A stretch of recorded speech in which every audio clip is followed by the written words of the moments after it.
Hello दोस्तों, मेरा नाम है अंशु। आप देख रहे हैं लिटिल ट्रेडिंग चैनल। तो चलिए दोस्तों, कल के मार्केट का एनालाइज कर लेते हैं। कल मार्केट में क्या हो सकता है। कल है ट्यूसडे दोस्तों, तो वहाँ पर सेंसेक्स की एक्सपायरी है। तो सेंसेक्स और निफ्टी का चार्ट एक जैसा चलता है, तो आप मैं निफ्टी का एनालाइज करूँगा, उससे ही आप लोग अंदाज़ा लगा सकते हो दोस्तों। चलिए दोस्तों, ज़्यादा देर नहीं करती हूँ, मैं चलता हूँ कंप्यूटर स्क्रीन पर।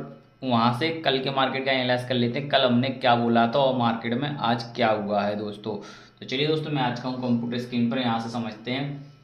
देखो, कल हम लोगों ने क्या डिस्कस किया था। सेलर बैठा है, यहाँ से ऑपरेटर वाला सेलर बैठा है, यहाँ ब्रेकआउट हुआ, रिटेलर सेलर घुस गया। ठीक है, अब ये रिटेलर सेलर पे ही अपन लोगों ने रेजिस्टेंस डाला था कि इसका ब्रेकआउट हो जाए, उसके बाद पे मार्केट क्या करेगा, गिरेगा। ठीक है, अपन लोगों ने क्या किया था, यहाँ पे रेजिस्टेंस डाला था। बस इस रेजिस्टेंस का ब्रेकआउट की देर थी, फिर उसके बाद हम भी पी के लिए मस्त बैठते। लेकिन मार्केट कभी कभी फंसा देता है, बिल्कुल क्या कहते हैं, समझ में नहीं आता है। और देखो, वैसे अपन लोगों की तो ट्रेड यहाँ पे थी, अपन लोगों ने ट्रेड यहाँ से बनाई, यहाँ तक का प्रॉफिट उठाया, यहाँ पे कम से कम 25 से 30% का प्रॉफिट बन गया। ठीक है, अपन लोगों ने तो यहाँ पे क्विट कर ली। ठीक है, लेकिन दूसरे लोगों को नहीं पता है कि यहाँ क्विट करनी है। ठीक है, और वैसे अपना सिस्टम ये था कि यहाँ तक बैठना है, तो अपन ने तो यहाँ से यहाँ तक प्रॉफिट बुक कर लिया ना, तो हमें ज़्यादा मार्केट से फिर कोई मतलब नहीं होता। लेकिन मार्केट को हम देखते जरूर हैं कि मार्केट ने किया क्या है। ठीक है, तो अब देखो यहाँ पर क्या हुआ था, ये जो नीचे सिस्टम आया तो इसका स्विंग ब्रेक हो गया था। ठीक है, इसका स्विंग ब्रेक हो गया था, इस वजह से ये मार्केट पूरा नीचे आ गया था दोस्तों। ठीक है हम लोग यहाँ पे एनालाइज कर रहे थे कि मार्केट यहाँ से दोबारा से ऊपर जाएगा, ऐसा नहीं हुआ। और कभी कभी समझ में नहीं आता है, उसने क्या किया, यहाँ तक के सेलर निकाले ओनली, जो ऊपर से बैठ, तो ये वाले सेलर निकाल रहे हैं ओनली, है ना। हम इस चक्कर में बैठे थे इन सेलर को ऑन निकाले, लेकिन हम चक्कर में बैठे, ठीक है समझते हैं, लेकिन हमने अपना प्रॉफिट यहाँ पर बुक कर लिया था। क्यों कर लिया था, जो क्लास में आते हैं उन लोगों को पता है यहीं पर क्यों हमने प्रॉफिट किया, यहीं इसी जगह पर हमने प्रॉफिट क्यों बुक किया। तो इस चीज़ का मतलब उन लोगों को पता है जो क्लास कर रहे हैं अभी। ठीक है, तो ये चीज़ आप लोगों को समझ में आ गई। अब बात करते हैं कल मार्केट में क्या पॉसिबिलिटी बन सकती है।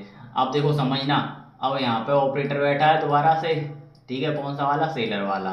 अब ये ब्रेकआउट हुआ, तब रिटेलर सेलर यहाँ पे घुसा है। हम तो ये रिटेलर सेलर प्रॉफिट में बैठे हैं ना, तो हम इन्हीं के लिए कल बाइंग करने वाले हैं बस।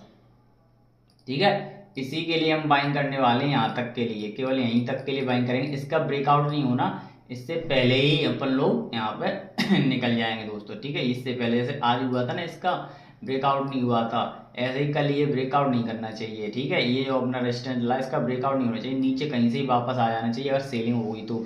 अब देखो, अब हम समझते हैं कि क्या होना चाहिए मार्केट में। देखो सिस्टम समझना, अगर मार्केट आज की तरह गैप डाउन खुलता है, आज की तरह ही अगर मार्केट गैप डाउन खुलता रहेगा, ये देखना गैप डाउन खुलता रहेगा, तो मार्केट में पॉसिबिलिटी बहुत ज़्यादा रहती है कि मार्केट नीचे जाएगा दोस्तों। ठीक है, मार्केट ने वही किया, गैप डाउन खुला नीचे गया, गैप डाउन खुला ऊपर, बायर को एंट्री दिला के सेलिंग कर ली, बस मार्केट यही करता है। ठीक है, ये चीज़ आप लोगों को समझ में आ गई होगी।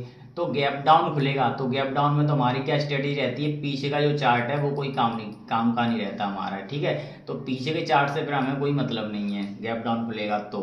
ठीक है, अब जैसे कि ये गैप डाउन खुला है यहाँ पर, ठीक है, तो यहाँ पर हमें पीछे के चार्ट से ज़्यादा मतलब नहीं रखना था, जो लाइव चल रहा था उसी पर ट्रेड करनी थी, और कैसे करनी थी ये हमको पता है, जो क्लास में है उन लोगों को पता है कि लाइव कैसे ट्रेड यहाँ पर चल रही थी। तो अब देखो यहाँ का लेवल, देखो यहाँ बता दी। अब देखो, अगर डायरेक्ट यहाँ ग्रीन कैंडल आती है, इस चीज़ को देखना, ये क्लोजिंग प्राइस से ऊपर ही खुलनी चाहिए ग्रीन कैंडल फर्स्ट। और क्लोजिंग प्राइस से अभी लो दोस्तों, क्लोजिंग प्राइस से नीचे नहीं खुलेगी, जहाँ तक है ये इसके साथ ही खुलेगी। ठीक है, बैंक निफ्टी में खुलेगी क्लोजिंग प्राइस से ऊपर, बैंक निफ्टी क्लोजिंग प्राइस से ऊपर खुल जाएगी, ये इसके यहाँ पे आसपास ही खुलेगी। ठीक है, तो आप लोग कॉल के लिए बैठ जाना। ठीक है, तो आप लोग क्या करोगे, कॉल के लिए बैठ जाओगे, लेकिन कॉल में भी इतना ही टारगेट मिलेगा, इससे ब्रेकआउट नहीं होगा दोस्तों। ठीक है, इसका ब्रेकआउट नहीं हुआ मार्केट में, है ना, तो कॉल में फिर दोबारा से मार्केट सेलिंग में जा सकता है दोस्तों, इस चीज़ को आप लोग ध्यान रखना। अगर यहाँ पर फर्स्ट रेड कैंडल आती है, तो फिर दोस्तों नीचे आपको फंसा के, मतलब नीचे ऐसे रेड कैंडल देके फिर ग्रीन कैंडल का ब्रेकआउट करके, तो मार्केट हाफ में 11-12 बजे के बाद यहाँ से रिकवर कर सकता है पूरा। ठीक है, कैसे, यहाँ रेड कैंडल आएगी, रेड कैंडल आने के बाद नीचे आए, फिर नीचे का ब्रेकआउट करे, फिर नीचे ब्रेकआउट करने के बाद पूरा ये रिकवर कर सकता है मार्केट, फिर इसको भी कुछ नहीं करेगा, ये इसको भी ब्रेक कर देगा, कहने मतलब ये। ठीक है, दो तरीके की पोजीशन समझ में आ गई।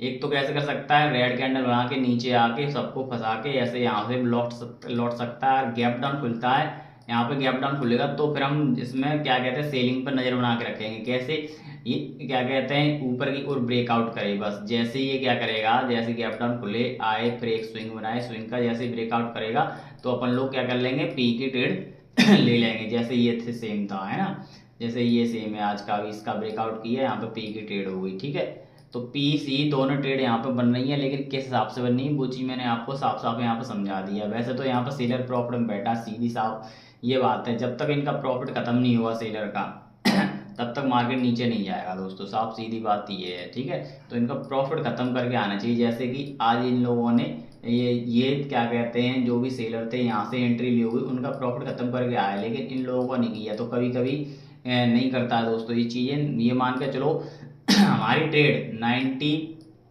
से 95% हमेशा राइट होती है। ठीक है, 5% कभी भी हम गलत हो सकते हैं। ठीक है, 5% हम गलत हो सकते हैं, कोई ज़्यादा बड़ी बात नहीं है दोस्तों। ठीक है, ये चीज़ आप लोगों को क्लियर हो गई। और दोस्तों मैं आपको बता दूं, अभी क्या कहते हैं बैच चल रहा है, वो तो चल ही रहा है, एक और बैच स्टार्ट होने वाला है। तो जो भी अपना रजिस्ट्रेशन कराना चाहते हैं करा सकते हैं।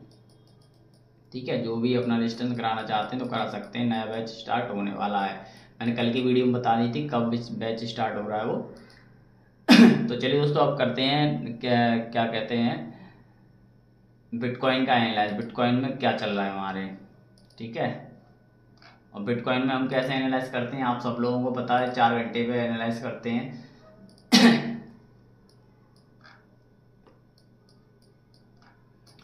चलो दोस्तों बिटकॉइन का एनालाइज चल रहा है अभी।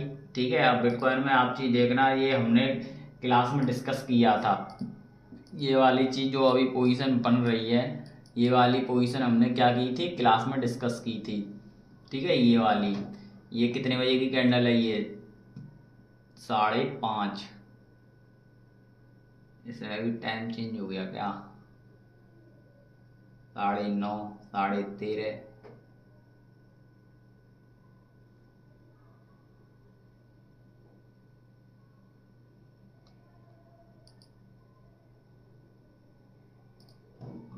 दोस्तों ये कैंडल 13:30 बजे की होनी चाहिए, सही है, 13:30 बजे की है। इस कैंडल पे हम, ये कैंडल थी या ये थी 9:30 से 12:30, हाँ ये कैंडल होगी 9:30 से 12:30 वाली, है ना, 9:30 से 12:30 वाली ये कैंडल होगी। ठीक है, ये कैंडल बन चुकी थी, याद करो ये कैंडल बन चुकी थी। और मैंने क्या बोला था, इसका ब्रेकआउट अगर ऊपर होता है, इसका ब्रेकआउट अगर ऊपर होगा तो हम पुट की ट्रेड के लिए बैठ जाएंगे। क्यों बैठ जाएंगे, क्योंकि ये यहाँ पर बनी है और 8 घंटे बैठेंगे कम से कम, एक तो 4 घंटे ये हो गए, अब 4 घंटे और बैठना है तो अपनी एग्जिट कर लेना। ठीक है, ये चीज़ मैंने आपको समझाई थी दोस्तों। ठीक है, ये चीज़ मैंने ये बताया था, अगर ये ब्रेकआउट पहले नीचे करती तो फिर यहाँ से ऊपर जाने के बहुत अच्छे चांस थे। ठीक है, अपनी क्लोजिंग प्राइस का, ओपनिंग प्राइस का, ये ओपनिंग प्राइस थी, ये क्लोजिंग प्राइस थी, तो ओपनिंग प्राइस का इसने ऊपर ब्रेकआउट किया, अब ओपनिंग प्राइस ब्रेकआउट किया तो नीचे आ गया।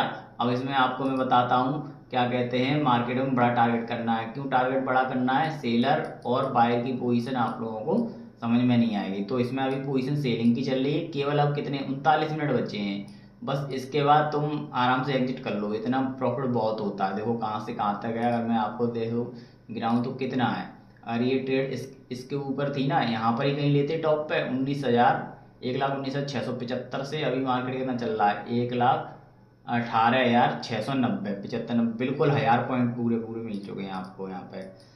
1000 पॉइंट आपको मिल गए हैं, तो कितने परसेंट कैपिटल हो गया आपका, 1000 पॉइंट मिले, 50% कैपिटल बुक हो गया आपका। ठीक है, मैं देखो इसमें जब साइडवेज होता है तो 1000 से 2000 पॉइंट मिलते हैं। ठीक है, लेकिन दो चीज़ याद रखनी है, वो आपको 8 घंटे में मिल जाएंगे, वो आपको 8 घंटे में मिल जाएंगे, ऐसा नहीं कि 12 घंटे और 4 घंटे कैंडल बैठे हो। ठीक है, आगे जो भी हो, लेकिन हमें 8 घंटे में जितना प्रॉफिट मिलेगा हम उसको बुक करके मार्केट से भाग जाएंगे। ठीक है, आपको ये समझाता रहता हूँ कि मार्केट में क्या करना है, हमें 4 घंटे ये कैंडल लेनी, 4 घंटे ये कैंडल ले ली, जितना मोमेंटम करेगी मोमेंटम उतना कैप्चर करके भाग जाएंगे। अब ऐसा नहीं कि बैठे रहो, भले ही नीचे मूवमेंट कर दे अगली बार में, लेकिन हमको अपना सेफ निकलना है। जो मोमेंटम मिलना चाहिए वो इन 2 कैंडल मिल जाना चाहिए शुरुआत की 2 कैंडल में, और नहीं मिल रहा है तो आप लोग वहाँ से आउट हो जाओ। चलिए दोस्तों, आपको ये एनालाइज कैसा लगा कमेंट करके जरूर बताओ। मेरे चैनल को भी सब्सक्राइब कर लें, तो आपके लिए अच्छी अच्छी वीडियो बना सकूँ। तब तक के लिए जय हिंद, जय भारत, धन्यवाद।